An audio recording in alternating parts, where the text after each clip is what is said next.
Terima kasih atas kesempatannya. Perkenalkan, nama saya Devi Fatmawati dengan NIM 2017-110-660.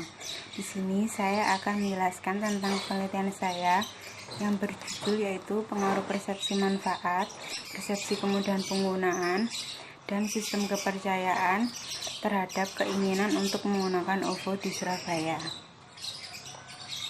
Selanjutnya, saya akan menjelaskan tentang latar belakang pada penelitian saya. Dengan adanya perkembangan zaman dari dulu hingga sekarang, bisa dilihat di mana perkembangan tersebut dapat membantu pekerjaan tertentu hingga pekerjaan sehari-hari. Salah satunya yaitu proses transaksi pembayaran. Apabila dilihat pada zaman dahulu, proses transaksi pembayaran dilakukan dengan barter, di mana pertukaran antar barang lalu berganti dengan uang, hingga sekarang proses transaksi tersebut dilakukan secara online. Beberapa tahun belakangan akhir sedang maraknya yaitu dompet digital atau biasa disebut dengan electronic wallet. Salah satunya yaitu OVO, di mana dia berdiri pada tahun 2016 sebagai aplikasi pembayaran.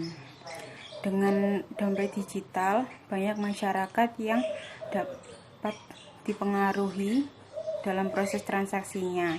Namun, masalah yang dihadapi yaitu banyak pula masyarakat yang belum menggunakan transaksi dompet digital, di mana mereka masih menganut kepercayaan bahwa dengan menggunakan uang tunai untuk proses transaksi pembayaran lebih efektif atau lebih efisien. Selanjutnya yaitu perumusan masalah pada penelitian saya. Yang pertama yaitu apakah persepsi manfaat berpengaruh signifikan terhadap keinginan untuk menggunakan OVO di Surabaya. Yang kedua yaitu apakah persepsi kemudahan penggunaan berpengaruh signifikan terhadap keinginan untuk menggunakan OVO di Surabaya. Selanjutnya yang ketiga yaitu apakah sistem kepercayaan dapat berpengaruh signifikan terhadap keinginan untuk menggunakan OVO di Surabaya. Selanjutnya terdapat kerangka konseptual pada penelitian saya sebagai berikut, di mana H1 yaitu persepsi manfaat, H2-nya persepsi kemudahan penggunaan, H3-nya sistem kepercayaan, lalu untuk H4 keinginan untuk menggunakan. Selanjutnya saya akan menjelaskan tentang hipotesisnya.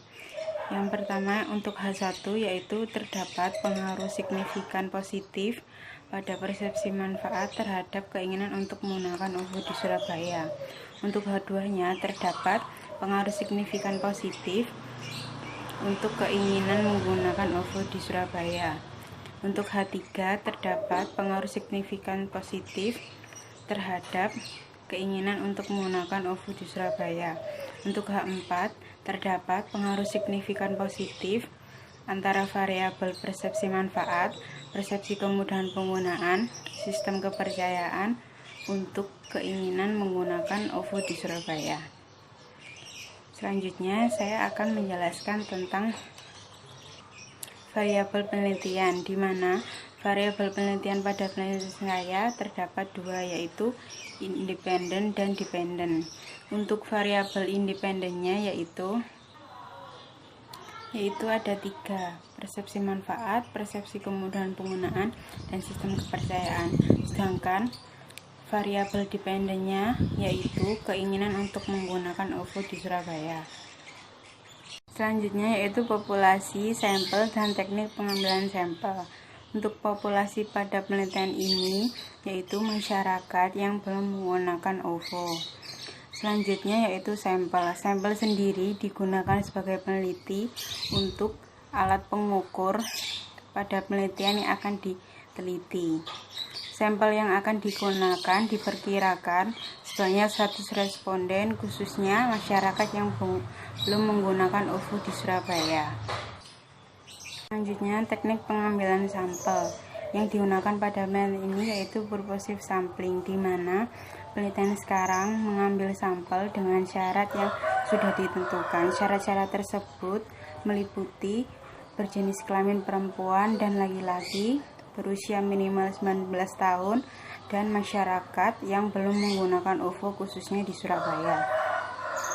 Selanjutnya yaitu data, instrumen penelitian, dan teknik analisis, di mana data pada penelitian ini yaitu data primer, di mana data primer diperoleh dari hasil observasi secara langsung yang dilakukan oleh penelitian, di mana untuk keperluan pada penelitian ini. Selanjutnya yaitu instrumen penelitian yang digunakan pada peneliti ini menggunakan data kuesioner, di mana penelitian pada sekarang mengelompokkan pertanyaan-pertanyaan yang mengandung variabel yang nantinya mempermudah dalam penelitian ini. Selanjutnya yaitu teknik analisis yang dilakukan pada penelitian ini yaitu analisis deskriptif, di mana terdapat penyajian data melalui tabel, grafik, ataupun diagram untuk menentukan interval kriteria.